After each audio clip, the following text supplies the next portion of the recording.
इतिहास बदलने के लिए कलमों की नहीं हौसलों की ज़रूरत होती है।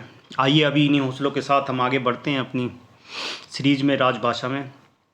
स्वागत है आप सभी का दोस्तों मेरे यूट्यूब चैनल जीके वाला पे। और हमने पहले अपने पार्ट 1 चालू करा था, अब पार्ट 2 पे हैं हम, जिसमें हमने 9 क्वेश्चन करे थे। अब हम उनसे आगे बढ़ते हैं 10वें क्वेश्चन पे। तो हमारा 10वां क्वेश्चन है, नॉन हिंदी भाषी निवासियों के आश्वासन के लिए कानूनी रूप में कब आया था। मतलब जो नॉन हिंदी, मतलब जो हिंदी बोलने में कंफर्टेबल नहीं है, तो उनको लीगल फॉर्म के लिए आश्वासन दिया गया था। तो उसके लिए मैंने अमेंडमेंट करा था एक अधिनियम, जो कि हमें पता है कि 1963 में हमारा नियम बन गया था, एक्ट आ गया था। तो उसको पहला अमेंडमेंट हमारा हुआ 1967 में। तो हमने जहाँ हिंदी बोलने में कंफर्टेबल लोग नहीं हैं, तो वहाँ हमने थोड़ी उन भाषाओं को डिवाइड करा और उनके लिए एक आश्वासन दिया कि आपकी भी लैंग्वेज का ध्यान रखा जाएगा, जो कि 1967 में हुआ। तो इसका आंसर कौन सा हो जाएगा? Official language act amendment 1967। अब इसी सीरीज में आगे बढ़ते हैं हम। अपना 11वां क्वेश्चन, राजभाषा अधिनियम की धारा 3/3 को कब इफेक्टेड करा गया, मतलब कब पारित किया गया, कब लाया गया रूप में। तो इसमें हम डेट पे मेंशन करेंगे, पर उससे पहले अब हमको ये पता होना चाहिए कि 3/3 में है क्या। तो हमने इसको, मैंने जो पढ़ा है उसके अकॉर्डिंग ये था कि पहले जितने भी जैसे लेटर है या कोई रूल है, जनरल रूल है या अमेंडमेंट है, वो सब इंग्लिश के थ्रू करे जाते थे। तो इसमें क्या गया, राजभाषा पे ध्यान दिया गया और हिंदी को भी उसमें क्या कि भी हम हिंदी में भी यूज़ कर सकते हैं। जैसे हम नेम प्लेट हिंदी में बना सकते हैं, कोई लेटर इंग्लिश में निकलता है तो उसका हिंदी वर्जन भी निकालते हैं। तो उस धारा 3/3 के थ्रू हुआ। और ये पारित कब हुआ? अपना 26 जनवरी 1965। तो डेट याद रखनी है अपने को, 26 जनवरी। हमको तो पता है, हम सब अपना गणतंत्र दिवस मनाया जाता है 26 जनवरी को। 1965 थोड़ा हमको याद करना पड़ेगा, जिससे एकदम ऑप्शन देखते ही हमें ट्रिक आए कि हाँ 1965 में हमारा 3/3 को पारित करा गया था। आइए अपने नेक्स्ट क्वेश्चन पे बढ़ते हैं। नेक्स्ट क्वेश्चन है अपना, राजभाषा अधिनियम 1963 की धारा 4 किससे संबंधित है। तो जैसे ही हम 4 पढ़ रहे हैं, अब 4 नंबर मतलब फॉर्म। तो फॉर्म का मतलब क्या है कि कोई भी चीज़ बनाना हमारे लिए। तो हम इसको ट्रिक ऐसे रखेंगे कि फॉर्म का मतलब क्या है, 4 से हमारा मतलब बना फॉर्म करना कोई भी चीज़। तो यहाँ हम कोई गठित करना, फॉर्म से मतलब हमारा गठित हो सकता है, या कोई भी चीज़ हम बनाते हैं तो 4 को मेंशन करेगा अपने को।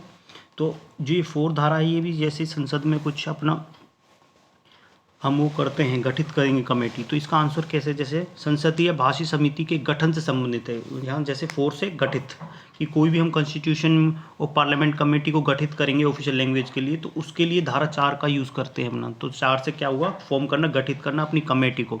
संसदीय राजभाषा समिति के गठन से संबंधित है। तो आपको जैसे ही आपको कोई ऑप्शन दिखेगा 4, मतलब 4 किसे, कि बनाना किसी चीज़ को, तो ये ट्रिक आपको वहाँ काम करेगी। तो आप आराम से बता सकते हैं गठन करना कमेटी का, इसके थ्रू होता है, धारा 4 के थ्रू। आइए अपना नेक्स्ट क्वेश्चन बढ़ते हैं। राजभाषा नीति की जानकारी देने वाले अनुच्छेद 343 से लेकर 351 संविधान के किस भाग में आते हैं। तो दोस्तों सबसे पहले हमें पता होना चाहिए कि हमारा अनुच्छेद कितने हैं। यहाँ से हमें ये भी मेंशन हो गया कि 343 से लेकर 351 9 आर्टिकल हैं जो हमारे राजभाषा से रिलेटेड हैं। और इन सब के लिए भाग कौन सा है, हम सबको पता है, कॉन्स्टिट्यूशन का भाग 17, जिसके अंदर ये आते हैं। 9 अनुच्छेद हैं, ये अनुच्छेद का पता होना चाहिए, और ये भाग होता है 17वां। आगे बढ़ते हैं अपनी क्वेश्चन की सीरीज में। राजभाषा अधिनियम 1963 की धारा 7 संबंध किससे है। देखिए यहाँ बहुत अच्छा वो दिया गया है, सेक्शन 7 एक बेटर मतलब ऑप्शन है हम सब के लिए। क्योंकि क्या होता था पहले, हाई कोर्ट हुआ, जज हुआ, ये जितने भी थे इनमें इंग्लिश में ही काम होता था। तो इस सेक्शन के थ्रू हमें ये एक सुविधा दी गई कि हम अपनी हिंदी जिस लैंग्वेज में हम कंफर्टेबल हैं, हम उसके थ्रू जा सकते हैं। जैसे कि हिंदी में, या हमारी जो हमारी राज्य में बोली जाने वाली भाषा है, जैसे गुजराती, मराठी, हम उसको भी चूज कर सकते हैं हाई कोर्ट के उसमें। तो इसका क्या हो गया, उच्च न्यायालय में जितने भी निर्णय, वहाँ ऑप्शन मिल सकते हैं कि हम हिंदी में भी और अपनी जो राज्य भाषा है उसमें भी जा सकते हैं, जो हमारी ऑफिशियल है वहाँ की। हाई कोर्ट के जितने भी वो हैं जजमेंटल, उसमें हम इसको यूज़ कर सकते हैं। It is concern with the optional use of Hindi and other official language in judgment in high courts. तो ये बहुत अच्छा सेक्शन है जो कि हमें पता होना चाहिए। इसके थ्रू हम अपनी हिंदी भाषा को भी ऑप्शन में ले सकते हैं कि भाई हम तो हिंदी में कार्रवाई चाहते हैं आगे। तो आगे बढ़ते हैं। अब देखिए उर्दू भाषा किस किस राज्य की ऑफिशियल लैंग्वेज है? अभी 15 क्वेश्चन में ये पूछना चाहता है कि उर्दू भी एक हमारी राजभाषा में आती है और वो किस किस जिले में है। तो इसका आंसर होगा अरुणाचल प्रदेश और बिहार। तो यहाँ की ये ऑफिशियल लैंग्वेज भी है उर्दू। तो काफ़ी अच्छा है यार। अब नेक्स्ट क्वेश्चन कहना चाहता है प्लीज़ राइट द, मतलब जितनी भी अपनी 8 शेड्यूल है उसमें कितनी भाषाएं हैं और वो कौन कौन सी हैं, ये एक बार हमें पता होना चाहिए। तो दोस्तों यहाँ से हमें एक चीज़ ये पता चलेगी, 8 शेड्यूल जो हमारा 8वीं अनुसूची है वो किससे रिलेटेड है? भाषाओं से रिलेटेड है अपनी।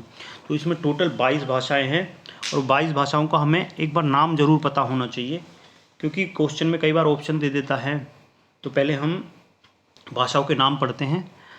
असमिया, बंगाली, गुजराती, हिंदी, कन्नड़, कश्मीरी, कोंकणी, मलयालम, मणिपुरी, मराठी, नेपाली, उड़िया, पंजाबी, संस्कृत, सिंधी, तमिल, तेलुगु, उर्दू, बोडो, संथाली, मैथिली और डोंगरी। तो ये सभी एक बार हमें नाम होना चाहिए, याद रहे ना रहे पर एक बार दिमाग में आ ही जाती है पढ़ने के बाद। अब जैसे इनमें कन्फ्यूज़ कहाँ करता है, जैसे कहीं ऑप्शन में देगा राजस्थानी, तो राजस्थानी कोई भाषा नहीं है, ऐसी हरियाणवी है वो कोई भाषा नहीं है, वो सिर्फ बोली जाती हैं पर वो भाषाओं के उन्हें भी मानता नहीं है कहीं भी, वो हिंदी के अंदर काउंट होती हैं। तो हमको बस एक बार नाम पता होना चाहिए। अभी नेक्स्ट क्वेश्चन क्या कहता है कि भाग ख में आने वाले स्टेट कौन कौन से हैं?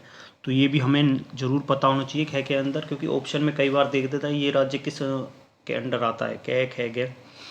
तो आइए ख में आने वाले राज्य कौन कौन से हैं? Gujarat, Maharashtra, Punjab, Chandigarh, Dadar Nagar Haveli and Daman and Diu. तो ये वो हैं ख भाग से। आप जानते हैं कि ख भाग वो है जहाँ हिंदी में और जो उनकी भाषा है उसमें भी काम होता है, जैसे गुजरात में गुजराती, महाराष्ट्र में मराठी, पंजाब में पंजाबी, चंडीगढ़ में पंजाब और हिंदी, दादर नगर हवेली में यहाँ की जो राज्य लोकल भाषा है उसमें भी काम होता है। तो ऐसे हम याद रख सकते हैं। अपने नेक्स्ट क्वेश्चन की तरफ बढ़ते हैं हम अब। हाउ मैनी लैंग्वेज, अब यहाँ ये पूछना चाह रहा है कि 8वीं अनुसूची में कितनी भाषाएं हैं। तो ये हम सबको पता है, इस चीज़ में एक यहाँ से 3-4 क्वेश्चन हम निकाल सकते हैं। भाई अनुसूची कौन सी है अपनी? 8वीं, और उसमें कितने हैं? 22 भाषाओं का जिक्र है। और अपने भाग कौन सा है? 17वां भाग है। और इसके आर्टिकल कितने हैं इसके अंदर? 9, अनुच्छेद 9 हैं टोटल, 8 अनुसूची और 8वीं अनुसूची है। तो दोस्तों 22 हो गई हमारी लैंग्वेज। हमें एक बार इनका नाम ज़रूर पता होना चाहिए ताकि हम कंफ्यूज ना हो कि ये लैंग्वेज है या नहीं है। और ऐसे ही हम आपके साथ आगे कंटिन्यू करेंगे और अपना पूरा राजभाषा का सारा क्वेश्चन हम कवर करेंगे। ऐसे ही हम धीरे धीरे आपका एक भी नंबर मिस नहीं होने देंगे इस टॉपिक से, ये हमारा प्रॉमिस रहेगा। तो दोस्तों शेयर करें, लाइक करें और बने रहें हमारे साथ।